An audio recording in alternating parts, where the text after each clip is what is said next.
হাই everyone, সকলোকে মোৰ চেনেললৈ স্বাগতম জনাইছোঁ। আজি কঁঠাল পিঠাৰ ৰেচিপি এটা লৈ আহিছোঁ। বলক তেন্তে দেৰি নকৰি ভিডিঅ'টো আৰম্ভ কৰোঁ। প্ৰথমতে কঁঠালখিনিৰ পৰা গুটিখিনি উলিয়াই এতিয়া এইখিনি মিক্সিত দি ল'ম আৰু অলপমান মই গাখীৰ দি দিছোঁ। কঁঠালখিনি মিক্সিত দিয়া হৈ গ'ল। এয়া চাওক, একদম ক্ৰীমৰ নিচিনা লাগিছে নহয়নে? এতিয়া ইয়াত দিছোঁ মই ময়দা এইটো ডাঙৰ চামুচে 2 চামুচ ময়দা আৰু লৈছোঁ 2 চামুচ আটা।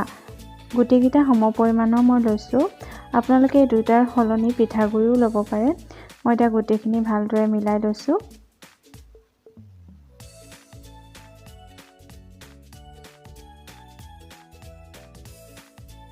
গোটেইখিনি ভালদৰে মিহলি হোৱাৰ পিছত এতিয়া মই আধা চামুচ বেকিং পাউডাৰ মিলাই দিছোঁ আৰু এতিয়া আকৌ গোটেইখিনি ভালদৰে মিলাই লৈছোঁ। আপোনালোকে এনেকৈ কৰি চাব, যদি ডাঠ পায় তেতিয়া গাখীৰ দি দিব। মই গাখীৰ অলপ দি দিছোঁ, মোৰ ডাঠ হৈছে। আকৌ এতিয়া গোটেইখিনি ভালদৰে এনেকৈ ফেটি লৈছোঁ। গাখীৰখিনি অলপ অলপকৈ দি যাব, এবাৰতে গোটেইখিনি দি নিদিব। তাৰপিছত আকৌ মোৰ অলপ ডাঠ হৈ গ'ল, সেইকাৰণে আকৌ মই অলপ গাখীৰ দি দিছোঁ।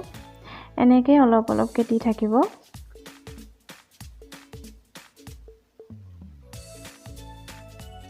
মই ইয়াত এচামুচ চেনি দি দিছোঁ। কঁঠালটো যিহেতু বেছি মিঠা নহয়, যদি বেছি মিঠা হয় নিদিলেও হয়। মই এতিয়া আকৌ গোটেইখিনি ভালদৰে ফেটি লৈছোঁ। এনেকৈ 5 মিনিটমান ফেটি ল'ব লাগে।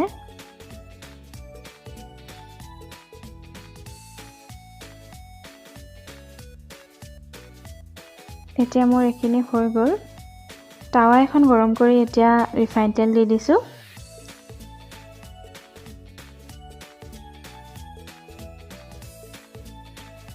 তেনেখিনি গৰম হৈ গ'ল। এতিয়া এটা এটাকৈ এনেকৈ দি যাম আৰু গেছটো মিডিয়াম ফ্লেমত ৰাখিব, নহ'লে পিছফালৰ পৰা জ্বলি যাব পাৰে।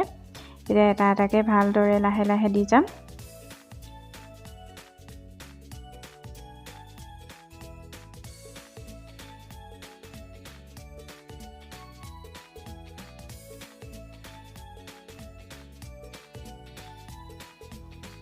এতিয়া গোটেইখিনি এনেকৈ মই লুটিয়াই লৈছোঁ। জুইটো বেছি বঢ়াই নিদিব, নহ'লে পিছফালৰ পৰা সোনকালে জ্বলি আহিব আৰু মাজভাগতো নিসিজিব পাৰে। সেইকাৰণে কম জুইতে বনাই থাকিব।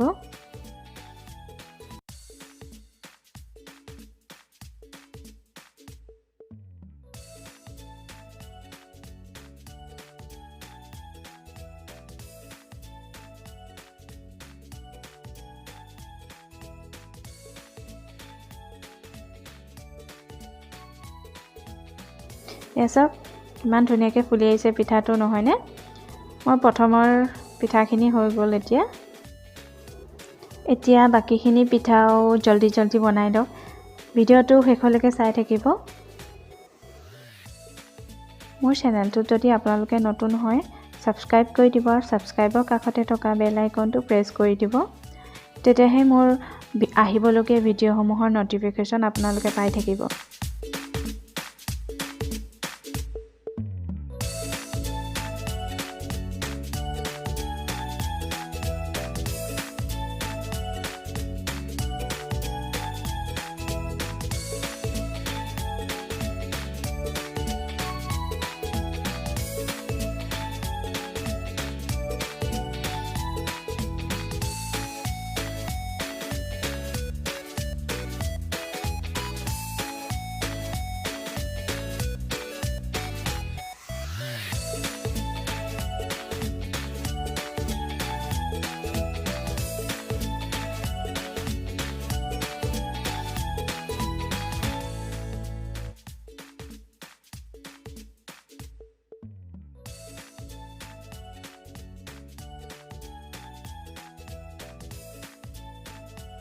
এয়া আমাৰ কঁঠাল পিঠা হৈ গ'ল।